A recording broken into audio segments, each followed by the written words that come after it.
Assalamu alaikum everyone. In this topic, we will discuss about thixotropy, what is meant by thixotropy, the time-dependent shear thinning system, and it is also a type of non-Newtonian system. So previously we have discussed about non-Newtonian systems which are time-independent or which only depends upon shear rate, and we have discussed about Newtonian systems and some basic concepts in rheology, like what is shear stress, what is shear rate, and what is the relationship of viscosity and fluidity and shear stress and shear rate. So in this lecture we're going to discuss about what is thixotropy, and inshallah in the next lecture we will discuss about what is rheopexy, which is time dependent shear thickening system. सबसे पहले हम देख लेते हैं इसकी definition क्या है। जैसा कि आपको पता है कि विस्कोसिटी जो है वो चेंज होती है नॉन न्यूटोनियन सिस्टम के अंदर। Share thinning system pseudoplastic system जो है उसके अंदर जब आप स्ट्रेस अप्लाई करते हैं शेयर रेट प्रोड्यूस होता है, और उसकी वजह से क्या होता है, विस्कोसिटी कम होती है। और हम उसके ग्राफ जो हैं वो पहले देख चुके हैं, प्रीवियसली डिस्कस कर चुके हैं कि उनके ग्राफ किस तरह के होते हैं। जैसे कि ये डायलेटेंट सिस्टम का ग्राफ है और सूडोप्लास्टिक का ग्राफ जो है वो इस तरीके का होता है। ठीक है, सो अगर हम इस ग्राफ को देखें तो ये हमें ये बताता है कि अगर इस पॉइंट से आप शेयर स्ट्रेस जो है वो अप्लाई करना शुरू हो रहे हैं तो शेयर रेट भी इंक्रीज़ होगा, और आहिस्ता आहिस्ता क्या होगा, ये कर्व जो है ये लेफ़्ट तरफ की तरफ थोड़ी शिफ्ट होगी, और ये इंडिकेट करेगा कि विस्कोसिटी जो है वो रिड्यूस हो रही है।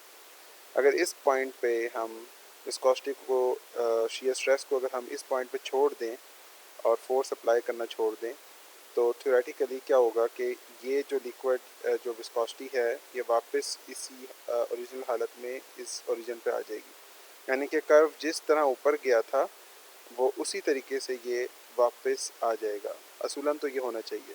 ठीक है, आपने स्ट्रेस अप्लाई किया है, विस्कोसिटी चेंज हुई है। विस्कोसिटी क्यों चेंज हो रही है? स्यूडोप्लास्टिक मटेरियल के अंदर हमने डिस्कस किया था कि particles gets arranged in the axis of the applied force, and due to this the liquid flows easily and viscosity decreases. So अगर हम इस को देखें इस पॉइंट के ऊपर, अगर स्ट्रेस आप रिमूव करते हैं तो शेयर रेट वापस अपनी ओरिजिनल हालत पे आ जाना चाहिए। और अप कर्व, इसे मैं अगर अप कर्व कहूँ तो डाउन कर्व जो है वो बिल्कुल इसके ऊपर होगी, और बिल्कुल यानी सुपर इम्पोजिबल होगी। ये अप कर्व जिस तरह ऊपर जा रही है, जब ये वापस कर्व आएगी तो बिल्कुल डाउन कर्व भी इसी तरह आएगी। लेकिन असल में ऐसा होता नहीं है। ठीक है, असल में होता ये है कि जब आप सूडोप्लास्टिक मटेरियल, जैसे कि ये है, ये लूप आपको नज़र आ रही है। जब आप इसको अप्लाई करते हैं फोर्स को तो ये अप कर्व ऊपर जाती है। जब आप स्ट्रेस छोड़ते हैं तो डाउन कर्व जो है वो थोड़ा सा सूडोप्लास्टिक मटेरियल के अंदर लेफ़्ट तरफ शिफ्ट हो जाती है। अब जब कर्व लेफ़्ट तरफ शिफ्ट हो रही है तो इसका मतलब क्या है, ऑलरेडी हम डिस्कस कर चुके हैं। इसका मतलब ये है कि विस्कोसिटी जो है वो और कम हो रही है। ठीक है, एक मसला ये है कि up curve is not identical to the down curve, and down curve displace to the left of the up curve. ठीक है, अब ये इसका मतलब क्या है? इसका मतलब ये है कि जब आपने फोर्स अप्लाई की यहाँ तक तो कुछ पार्टिकल जो है वो अरेंज हुए और उनके अंदर कुछ चेंजिंग आई, और वो चेंजिंग जो है वो कुछ प्लास्टिक डिफॉर्मेशन हो जाती है। ठीक है, यानी कि वो वापस अपनी ओरिजिनल हालत में नहीं आ पाते, और जब आप स्ट्रेस रिड्यूस करते हैं तो वो ओरिजिनल जिस पोजीशन पे मौजूद थे पार्टिकल्स वो उस पोजीशन पे नहीं आते। ठीक है, वापस आते हैं लेकिन बिल्कुल एग्जैक्ट उस पोजीशन पे नहीं आते। सेम यही केस आप देख लें प्लास्टिक फ्लो के अंदर। प्लास्टिक फ्लो के अंदर आपने देखा था कि ग्राफ जो है वो मिड से स्टार्ट हो रहा है इस तरह, यानी कि इसमें यील्ड वैल्यू है। अब इसमें भी ग्राफ जो है वो इस पॉइंट से स्टार्ट होगा और अब कर्व इस तरह बनेगा। जब आप स्ट्रेस छोड़ेंगे तो ये थोड़ा लेफ़्ट तरफ को शिफ्ट करेगा। ठीक है, ये भी जो है प्लास्टिक फ्लो भी और सूडो प्लास्टिक फ्लो भी जो है ये कई कबार जो है डिस्प्लेसमेंट इसके अंदर शो होती है। अब ये जो डिस्प्लेसमेंट है, this displacement of the curve towards the left और राइट साइड, हम आगे पढ़ेंगे डायलेटेंट और एंटी थिक्सोट्रॉपी के अंदर, आगे रियोपैक्सी के अंदर पढ़ेंगे हम कि उसके अंदर कर्व जो है राइट तरफ शिफ्ट होती है। लेकिन ये जो डिस्प्लेसमेंट है आपकी कर्व की, this displacement is actually a characteristics of thixotropy. ठीक है, विस्कोसिटी जो है वो डिपेंड करती है shear रेट के ऊपर भी डिपेंड करती है, बट ऑल्सो टाइम के ऊपर भी डिपेंड करती है विस्कोसिटी, ठीक है। तो अगर आप कुछ टाइम तक के लिए ज़्यादा उसको मिक्स करते रहें या shear स्ट्रेस अप्लाई करते रहें तो विस्कोसिटी जो है वो फ़र्क हो जाएगी। अगर आप कम टाइम के लिए करेंगे तो विस्कोसिटी जो है उसके अंदर जो फ़र्क आएगा वो कम आएगा, ठीक है। सो ये हमने डिस्कस किया कि आइडियली तो ये होना चाहिए कि जब आप स्ट्रेस अप्लाई करें और मैक्सिमम पॉइंट तक जब कर्व ऊपर चला जाए, उसके बाद जब आप रियोग्राम जब आप स्ट्रेस को छोड़ें तो रियोग्राम के अंदर जो डाउन कर्व है वो बिल्कुल सुपर इम्पोजिबल होनी चाहिए, ठीक है। ये सिर्फ पॉसिबल है न्यूटोनियन सिस्टम के अंदर। न्यूटोनियन सिस्टम के अंदर स्ट्रेट लाइन होती है, इसमें कोई कर्व नहीं है। जो विस्कोसिटी है वो इंडिपेंडेंट है शेयर रेट के। जब उसके अंदर हम शेयर स्ट्रेस को रिड्यूस करते हैं या ख़त्म करते हैं तो जो डाउन कर्व आती है वो टोटल सुपर इम्पोजिबल होती है न्यूटोनियन सिस्टम के अंदर। नॉन न्यूटोनियन सिस्टम के अंदर ये डिस्प्लेस हो जाती है लेफ़्ट साइड पे या राइट साइड पे जो है वो डिस्प्लेस हो जाएगी, ठीक है। अच्छा, जो हम पहले देखते आए हैं कर्व, जैसे कि ये अगर ग्राफ में बनाऊँ शेयर स्ट्रेस और शेयर रेट के दरमियान और सिर्फ ये बॉटम कर्व हो, अप कर्व हो यहाँ तक, तो इसको मैं कहूँगा रियोग्राम। लेकिन अगर उसके अंदर मैं डाउन कर्व जो है उसको भी कैलकुलेट कर रहा हूँ और उसको भी मैं उसकी वैल्यू जो है वो फाइंड आउट कर रहा हूँ तो फिर ये रियोग्राम नहीं कहलाएगा, इसको कहेंगे हिस्टैरिसीस लूप, ठीक है। ये लूप बन जाती है, हिस्टैरिसीस लूप बन जाती है। और ये हिस्टैरिसीस लूप जो है ये सूडोप्लास्टिक मटेरियल के अंदर भी बन सकती है और प्लास्टिक मटेरियल के अंदर भी बन सकती है। ऑल्दो इनको ये अचीव करने के लिए आपको काफ़ी कंट्रोल्ड एक्सपेरिमेंट जो है वो चाहिए। आपको शेयर स्ट्रेस और शेयर रेट बड़ा कंट्रोल फॉर्म में इंक्रीज़ करना पड़ेगा और बड़ी कंट्रोल फॉर्म में आपको जो है वो रिड्यूस करना पड़ेगा, तब आपको ये कर्व जो है वो इस तरह की वैल्यू नज़र आएगी, ठीक है। लेकिन असल चीज़ जो है वो डिस्कस करने वाली वो ये है कि ये जो कर्व डिस्प्लेस हो रही है वो हो क्यों रही है। It is due to the break down of the structure. असल में स्ट्रक्चर जो है वो ब्रेक डाउन हो रहा है और वो ब्रेक डाउन इस तरह हो रहा है कि वो रीफॉर्म नहीं हो रहा इमीडिएटली, ठीक है। और जब आप स्ट्रेस को रिमूव करते हैं तो ये वापस आता है, लेकिन एग्जैक्टली जो है वो इसके ऊपर सुपर इम्पोज नहीं करता।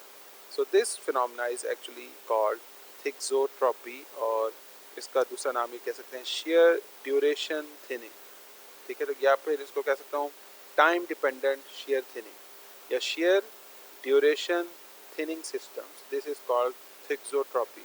इसकी official definition according to Martin physical pharmacy जो है वो यहाँ मेंशन्ड है।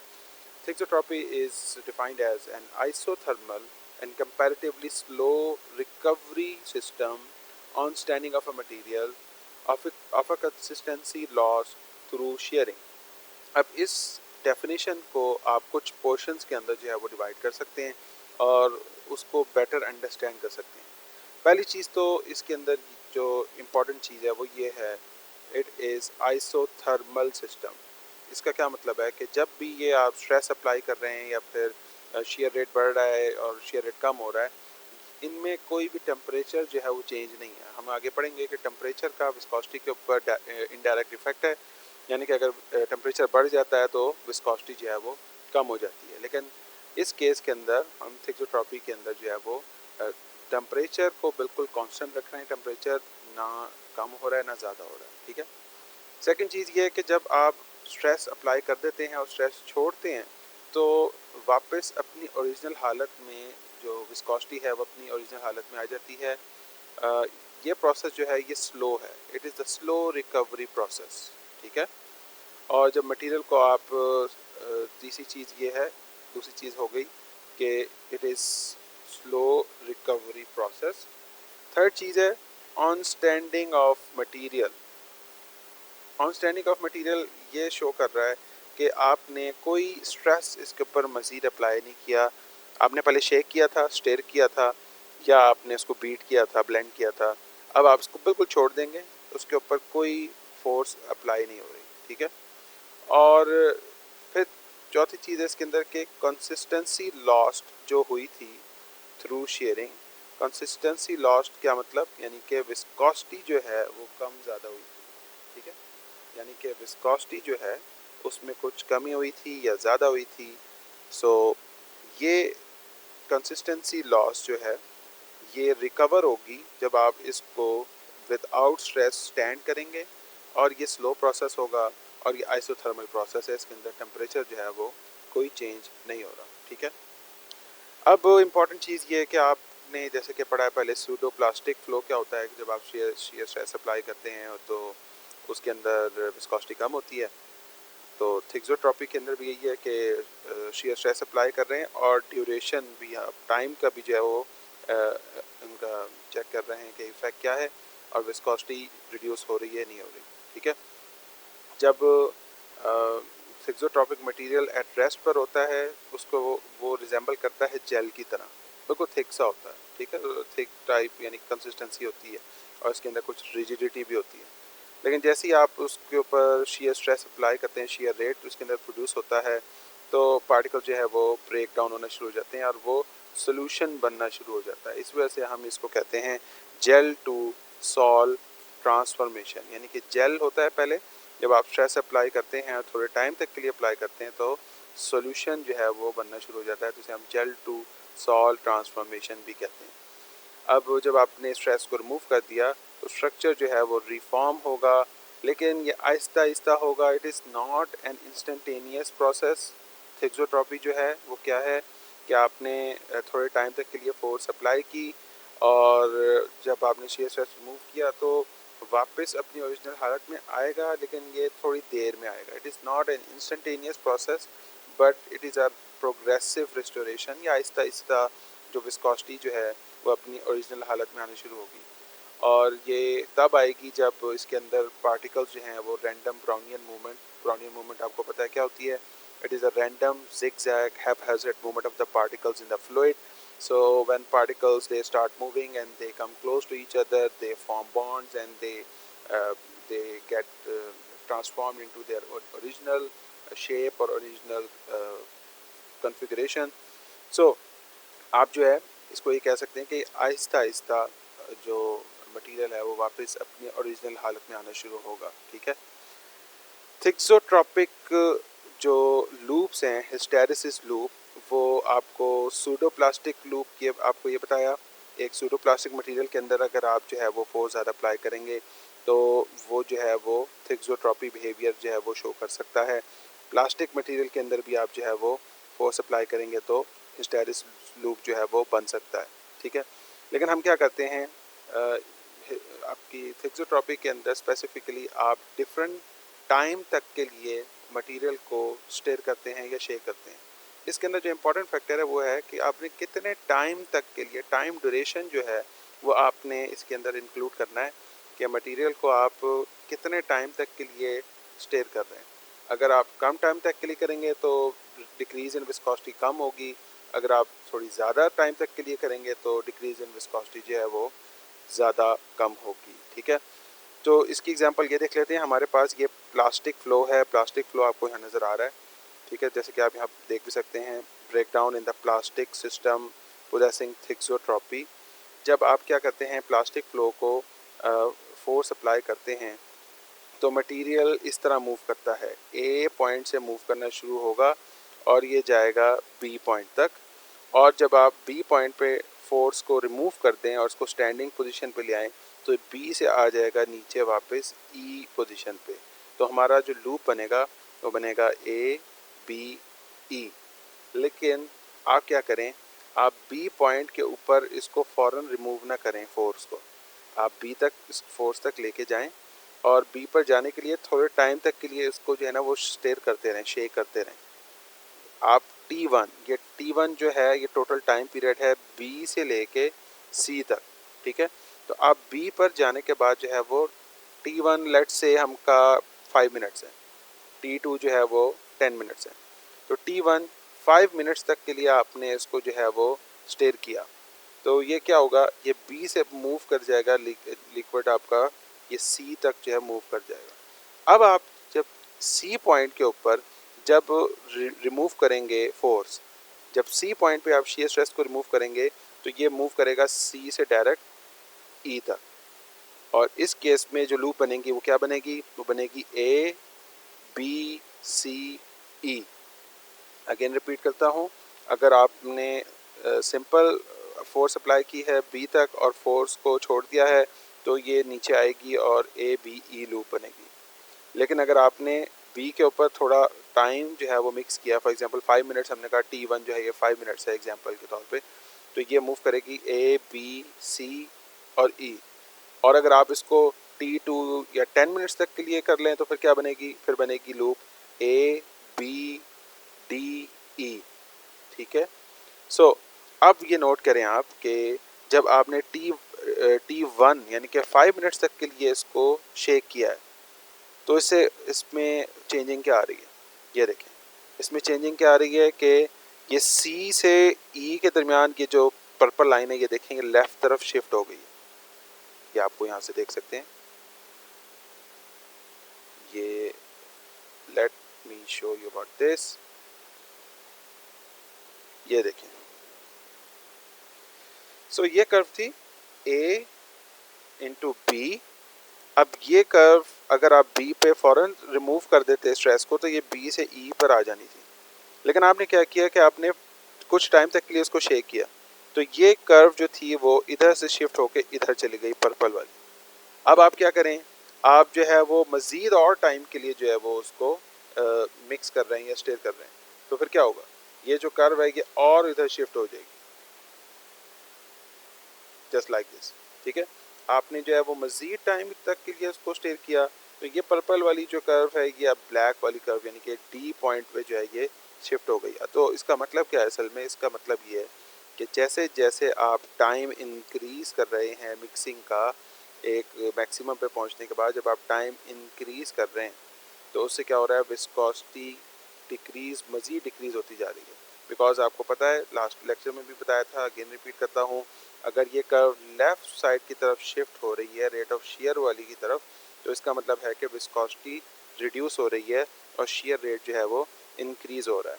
तो अब आप क्या करें, 5 मिनट्स तक के लिए इसको स्टेयर करते हैं तो इधर शिफ्ट हो जाती है, लेकिन अगर आप 10 मिनट्स तक के लिए इसको मिक्स करते हैं तो ये और ज़्यादा लेफ़्ट साइड पे शिफ्ट हो जाती है। सो अब आपको इसमें समझ आ जानी चाहिए कि जैसे ही टाइम ड्यूरेशन आप इंक्रीज़ कर देते हैं तो जो आपकी विस्कोसिटी है वो मज़ीद रिड्यूस हो जाती है। ठीक है। सो ये जो कर्व्स हैं आपके इस तरह के, इनको थिक्सोट्रॉपिक कर्व भी कहते हैं या इनको हिस्टेरिसिस लूप भी कहते हैं। ठीक है। अब ये जो हिस्टेरिसिस लूप या थिक्सोट्रॉपिक कर्व जो है, क्या हर दफ़ा इतना ही गैप आएगा इनके दरमियान, क्या हर दफ़ा इसकी जो शिफ्टिंग है वो इतनी ही लेफ़्ट साइड भी जाएगी या इससे ज़्यादा भी जा सकती है, ये डिपेंड करता है कि आपने रेट ऑफ शेयर जो है वो कितना इसके अंदर चेंज किया है और आपने ड्यूरेशन ऑफ टाइम कितने टाइम तक के लिए किसी पर्टिकुलर मटेरियल को जो है वो शेक किया है, और जितने टाइम तक के लिए आपने उसको शेक किया है क्या उसकी वजह से वो स्पेसिफिक मटेरियल के अंदर कुछ स्पेसिफिक चेंजेस आएंगी जिसकी वजह से इसकी कर्व जो है वो शिफ्ट होगी, और हर मटेरियल की कर्व जो है ये फ़र्क होगी और इन दो कंडीशंस के ऊपर ही डिपेंड करेगी। नंबर 1 कंडीशन है कि आपने चेंजिंग रेट ऑफ शेयर कितना किया है, और सेकंड चीज़ है कि आपने कितनी ड्यूरेशन तक के लिए इसको जो है वो मिक्स किया है।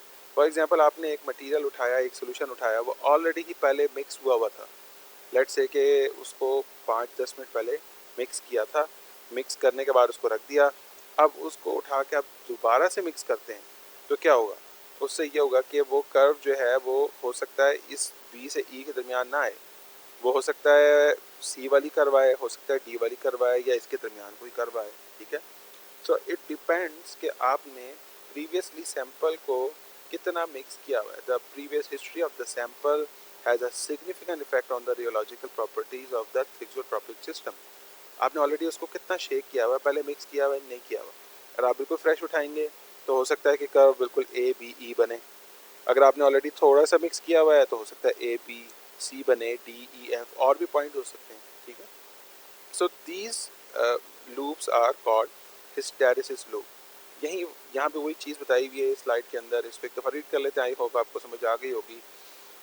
ये 19.5 ये एक फिगर है सामने, उन्होंने बताया हुआ है कि the shear rate of the thixotropic material is increase in the constant manner from point A to point B and it is decrease at the same rate back to ई।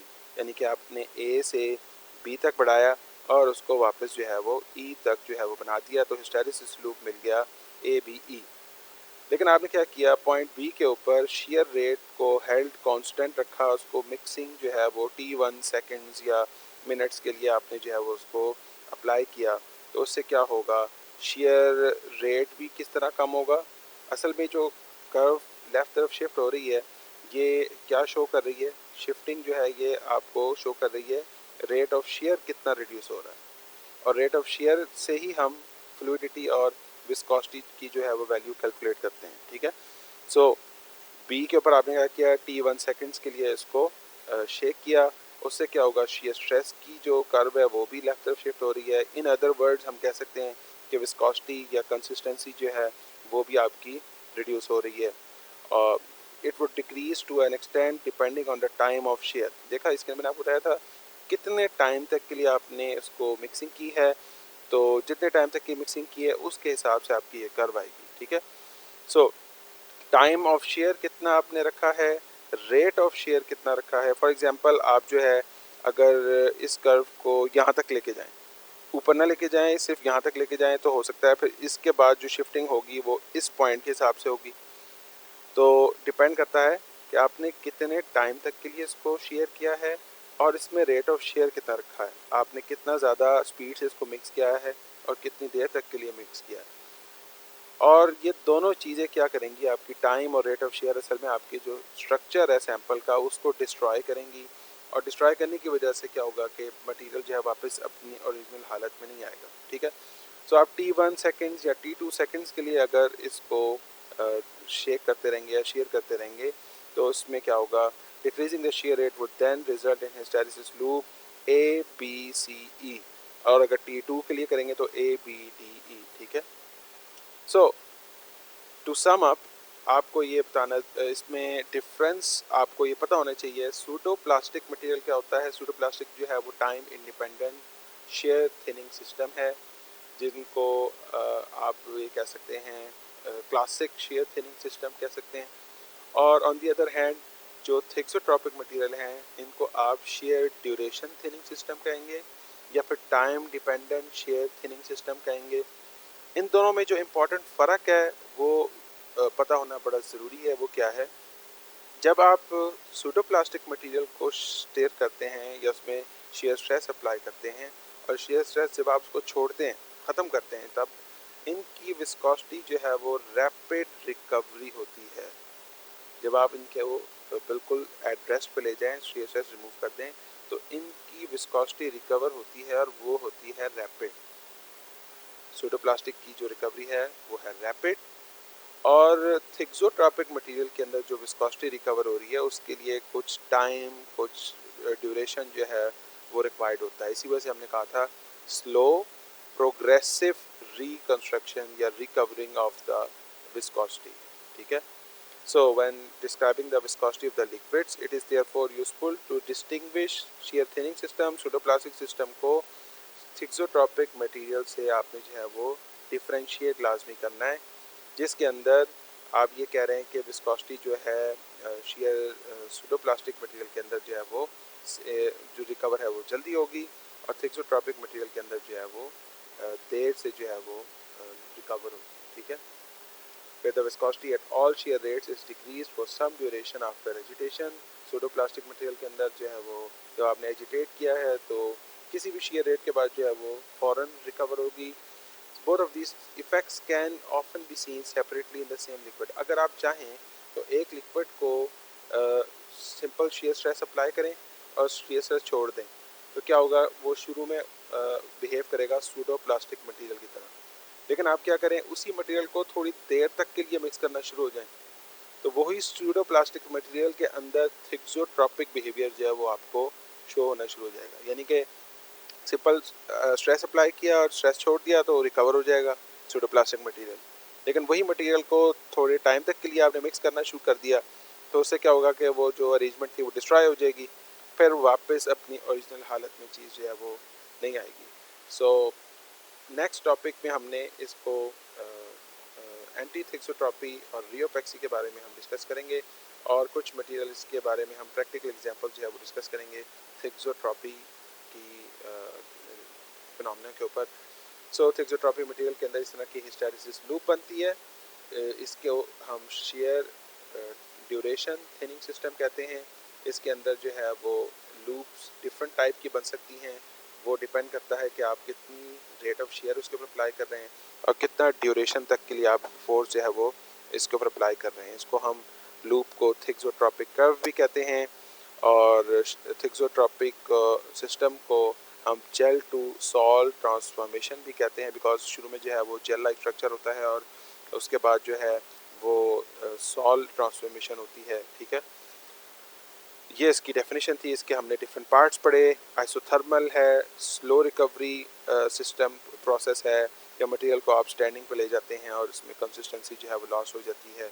सो हमें फ़र्क जो है वो इसमें हमने डिस्कस किया कि सूडोप्लास्टिक मटेरियल और थिक्सोट्रॉपी में फ़र्क क्या है। एक में रैपिड रिकवरी है और एक में स्लो रिकवरी ऑफ विस्कोसिटी है। इंशाल्लाह नेक्स्ट लेक्चर में हम जो है वो इसको कंटिन्यू करेंगे।